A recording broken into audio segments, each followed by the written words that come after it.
Il est 11h04, où va-t-on? Qu'est-ce qui nous attend? Que va-t-on devenir? Le gouvernement va être probablement censuré. Michel Barnier a perdu sans doute. On le présentait comme le plus habile des négociateurs, mais je ne suis pas sûr que Marine Le Pen a gagné, et je crois même qu'elle n'a pas gagné. Et ce qui est dommage aussi, puisque le nom de Bruno Retailleau revient souvent ces derniers temps, c'est que elle ruine d'une certaine manière les efforts de Bruno Retailleau pour améliorer la situation en matière de sécurité et de maîtrise de l'immigration. Est-ce que le Rassemblement national a peur que la droite classique redevienne crédible sur ces sujets?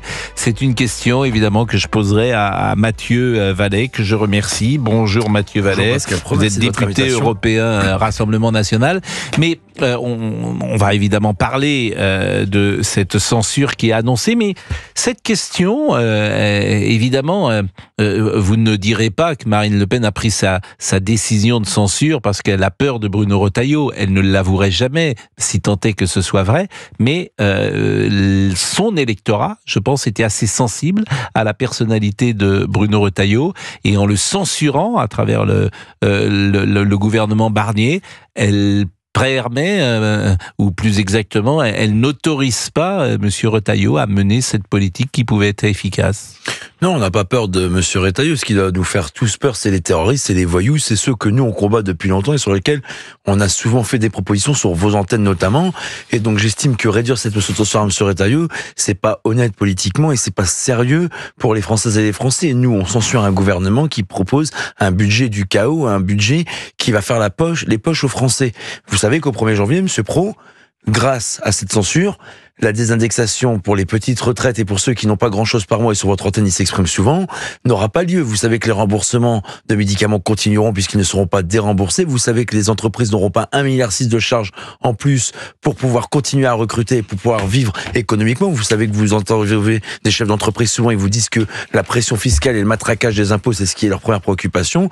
Donc vous voyez, sur tous ces sujets, je pense que Michel Barnier a négocié trop tard, et pour un fin connaisseur des arcanes bruxelloises et françaises et son parcours dont il fait la fiche Wikipédia, il aurait pu faire preuve de meilleures négociations, de meilleures prises en compte. Mais il y a monsieur Attal derrière tout ça, vous en parlez pas, mais monsieur Attal, ce qu'il gêne, c'est qu'il négocie avec le premier parti de France, et que pour lui, les concessions faites au RN, c'est des cadeaux à Marine Le Pen. Non, c'est des avantages et c'est de l'argent qu'on rend aux Françaises et aux Français. Mais monsieur Attal, ça fait longtemps qu'il a oublié le cœur même de la politique et le cœur même de ce que c'était que servir les Français. Pendant 6 mois, il a été à Matignon, il a daigné s'expliquer devant le Sénat. En tout cas, il a été très arrogant, comme toute la Macronie. Et donc aujourd'hui, il faut passer à la caisse, et nous, on veut pas que ce soit les Français. J'entends, et je pense que je vous donne quitus que Michel Barnier n'a pas été habile dans sa négociation. Je ne sais pas s'il a méprisé Marine Le Pen, mais en tout cas, sans doute, ne l'a-t-il pas traité comme il aurait pu la traiter. J'entends également qu'il a proposé des impôts maximum et des économies minimum, ce qui est assez étrange lorsqu'on vient du RPR. J'entends qu'il a été influencé par monsieur Gabriel Attal. Je disais ce matin qu'il a foncé dans le mur en klaxonnant avec comme passager Gabriel Attal. Tout ça est sans doute vrai, mais il n'empêche... J'aime bien l'image d'ailleurs. Oui, non, mais il n'empêche qu'en cas de censure, l'impôt sur le revenu des Français va augmenter de près de 3 milliards d'euros, parce qu'il est indexé sur l'inflation. Il n'y aura pas de revalorisation salariale au ministère de l'Éducation nationale, des Armées et de la Justice, ça c'est factuel. Il n'y aura pas d'avancement de l'entrée en vigueur du mode de calcul des retraites agricoles dès le 1er janvier 2026, parce que ça devait être dans ce budget. Il n'y aura pas de renforcement des vecteurs de lutte contre la fraude sociale. Il y aura 17 millions de foyers qui seront concernés. Il n'y aura pas d'ouverture à destination de la Nouvelle-Calédonie. Il n'y aura pas de couverture des salaires des agents du ministère de l'Éducation nationale ou encore de la police nationale et de la gendarmerie nationale, et il n'y aura pas de financement des surcoûts opérationnels et de soutien militaire à l'Ukraine. C'est-à-dire que ceux qui ont bossé, par exemple, et qui attendaient leur prime, vous étiez dans la police... je vais vous en parler, si vous me autorisez un petit mot sur ce sujet-là. A priori, avec ce budget, ils ne toucheront rien. Ils ne touchent rien alors qu'ils devaient toucher quelque chose. Et je pense que ce matin, vous avez eu vos anciens amis, ils ont dû vous dire merci parce qu'on ne va pas toucher les primes. Non, ils devraient surtout dire merci à M. Attal et M. Darmanin qui n'ont pas financé les primes. Oui, d'accord. Mais c'est la réalité, j'entends qu'ils vont pas toucher. J'entends que vous me faites une liste à l'après-vert de tout ce qui serait malheureusement les malheurs du Rassemblement national provoqués par cette censure. Non, si, à censure, oui, c'est factuel ce que je dis. Non, mais ce qui est factuel, c'est qu'on a des incompétents qui, pendant ces temps, jouent à la roulette russe avec les finances publiques. Moi, ce que je vous dis, M. Pro, Vous voulez parler police-gendarmerie, vous êtes venu sur un terrain qui, vous savez, me tient très à cœur, pour m'avoir connu en tant que porte-parole d'un syndicat de police, sur les primes Jeux Olympiques. Est-ce que c'est sérieux? Est-ce que c'est surtout respecter les policiers et gendarmes que de promettre des primes qui coûtent 700 millions d'euros à la nation et qui n'ont jamais été financées dans un budget qu'ils ont été incapables de préparer, Monsieur Attal et Monsieur Darmanin? Vous savez que nous, si notre budget que nous avions proposé avait été pris en compte par Monsieur Barnier, on voulait pas remplacer que la moitié, comme Monsieur Retailleau et Monsieur Barnier voulaient faire des véhicules de police et gendarmerie, on voulait remplacer une grande partie des véhicules, en plus avec des véhicules qui tiennent la route et pas des 3 minutes et des 5 minutes qui sont déjà rincés, commandés par Monsieur Darmanin. Pour les commissariats, vous avez des programmes comme à Nice, comme à Marseille, qui sont pharaoniques, qui ne sont plus financés et que les policiers attendent parce qu'ils travaillent dans des conditions déplorables. Bon. Pareil. Non mais j'entends, mais bon là, pardon, c'est la réalité. Vous me dites, nous on s'est battus pour ça. Mais oui, mais ils ont taillé même dans la police judiciaire. Ils avaient taillé dans les crédits de la police judiciaire. Et Michael Taverne, notamment le député du Rassemblement national à la commission des lois, s'est battu pour que la police judiciaire ait des moyens de lutter notamment contre les narcotrafiquants. Mathieu Vallet, figurez-vous que je n'ai même pas salué notre petite équipe. Puisque j'ai été pris par cette actualité. Vous me lancez sur un sujet qui est le cœur de mon âme. Alors le cœur de mon âme. Mais ça, c'est une chanson célèbre. Je ne veux peux la que chanter mon si vous âme. voulez. Bon, mais. Gouvernement.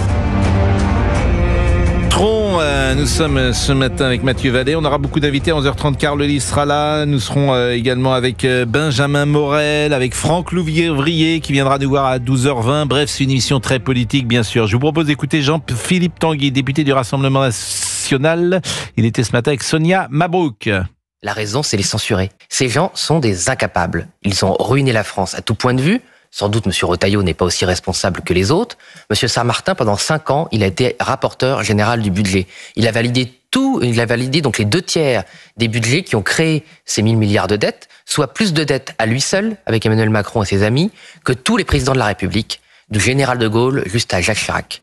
Bon, c'est difficile de dire le contraire de M. Saint-Martin qui était présent effectivement auprès du ministre Bruno Le Maire. Bruno Retailleau qui a pris la parole ce matin sur TF1 et qui souligne le comportement irresponsable de Marine Le Pen. J'observe que ce comportement de Marine Le Pen est totalement irresponsable. Irresponsable parce qu'elle va mêler ses voix et celles de ses députés aux voix de l'extrême gauche. Elle l'assume pour vous renverser.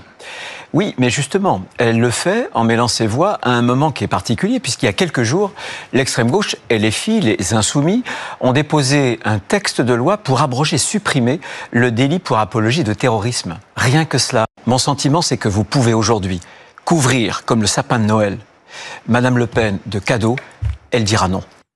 Bon, beaucoup soulignent que la motion de censure, Monsieur Vallet, déposée par la France Insoumise, c'est un brûlot contre le Rassemblement national, puisque elle accuse Monsieur Barnier de s'être rapproché du Rassemblement national, de ses thèses racistes, etc.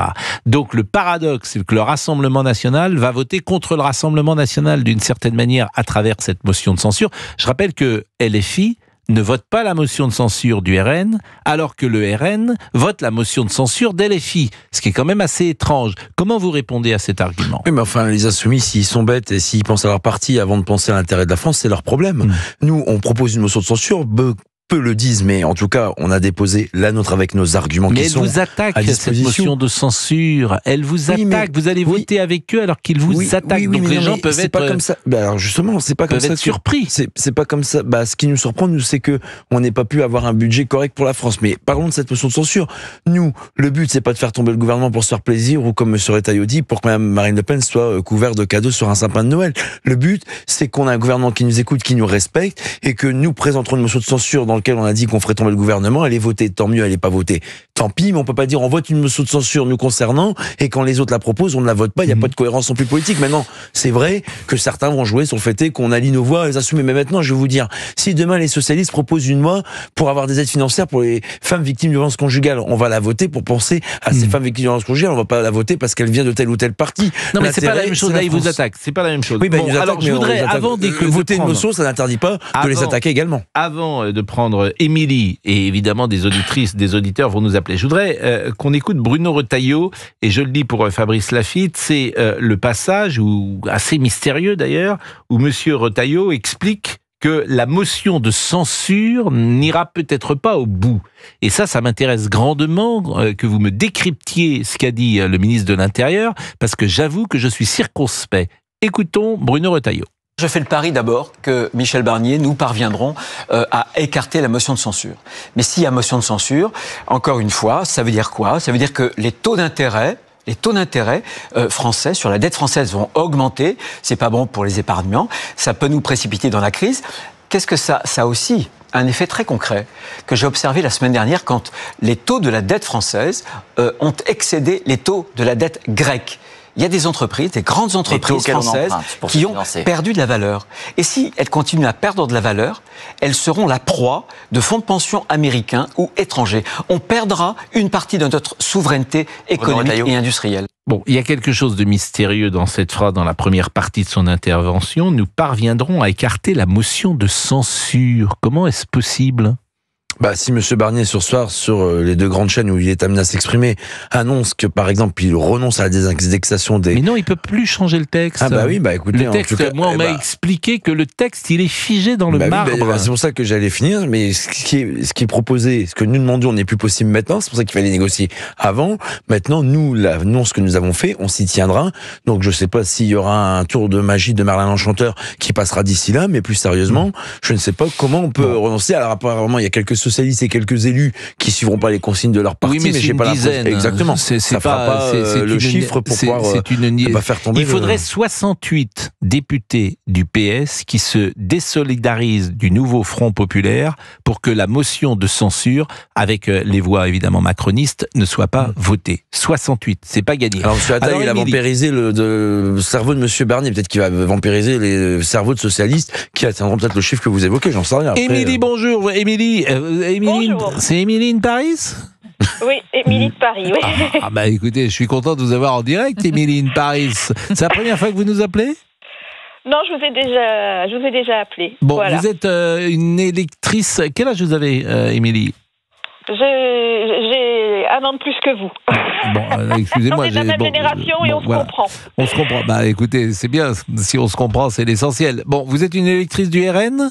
Non, je ne suis pas une électrice du RN, mais je suis contre cette motion de censure. Oui, mais c'est plutôt logique puisque vous n'êtes pas une électrice du RN. Oui, mais même s'il y a des points de vue, des idées qui correspondent à des besoins, à l'heure actuelle, dans cette période aussi instable que nous vivons, je suis contre. C'est créer de l'instabilité, c'est créer des problèmes économiques, et je pense que Marine Le Pen est dans le piège. Elle est dans le piège parce qu'elle va se mettre avec LFI. Donc elle va perdre une partie de son électorat et même des gens de droite qui peut-être auraient voté pour elle dans quelques temps. Et si elle ne votait pas la motion de censure, on dirait elle est avec le gouvernement Barnier. Donc tout ça, c'est une mauvaise stratégie. Et puis il y a quand même la réalité économique. Donc déjà, là, c'est déjà difficile. Donc si on veut un peu plus d'attaque des marchés et un peu plus de difficultés, parce que les gens ont voté en juillet, c'était un vote de colère. Mais maintenant, la colère, il faut arriver à la dépasser. Bon, ce que je vous propose, Émilie, et sur la responsabilité de Marine Le Pen, Mathieu Vallet va répondre après la pause, puisqu'on va marquer précisément un instant d'information avec Émilie Day. Je sais que Carl Olive, nous sommes d'accord, entre Émilie in Paris, donc, qui est avec nous, et je la remercie parce qu'elle a posé cette question qui vous est posée sur la respectabilité, la responsabilité de Marine Le Pen. C'est souvent l'argument qui est mis en avant. La bourgeoisie de droite qui était tentée de voter Marine Le Pen, elle peut s'écarter peut-être de Marine Le Pen après ce passage de la censure. Qu'est-ce que vous répondez à cela, Mathieu Vallet ? Et je rappelle que vous êtes député européen du Rassemblement national. Non, je ne pense pas. On a expliqué les raisons qui nous poussaient à voter cette motion de censure. Après, je veux rappeler à Madame de Paris que le premier budget de l'État, c'est l'éducation, et le deuxième, c'est la dette. Et donc, on n'a pas encore été aux responsabilités. Sûrement que Madame de Paris s'est pressée qu'on arrive au pouvoir. Mais pendant 7 ans, pendant 40 ans, pendant 50 ans, nous n'avons pas présenté des budgets en déséquilibre. Mais cette responsabilité de dire Marine Le Pen, elle plonge c'est ce que disent certains, elle plonge le pays dans le chaos. On est chez les fous. C'est ce que me dit également M. Retailleau. On va pas quand même nous reprocher l'État calamiteux d'un pays qui nous est laissé par les gouvernements précédents en nous faisant endosser une responsabilité. Mais oui, parce mais il fallait voter à ce moment-là tout de suite la censure contre M. Barnier. Parce qu'on a négocié jusqu'au bout et qu'on est cohérent dans ce qu'on dit. On veut pas un chaos pour faire plaisir aux insoumis et à toute l'extrême gauche qui veut mettre le bordel dans le pays. On veut négocier Émilie, jusqu'au bout. est-ce que vous êtes satisfaite de cette réponse, Émilie in Paris? Non, pas vraiment. J'ai pas la prétention de vous toute convaincre. façon, moi, je n'ai jamais voté pour M. Macron, ni 2017, ni 2022. Et puis, un changement de gouvernement, c'est encore un coût financier. Et ça fera avancer quoi? Non, ça, le coût financier du changement de gouvernement, les voitures et le budget de fonctionnement, d'ailleurs, je pense qu'il faudrait un gouvernement restreint. Voilà. Ça, je suis d'accord avec vous. Bon, je vous remercie.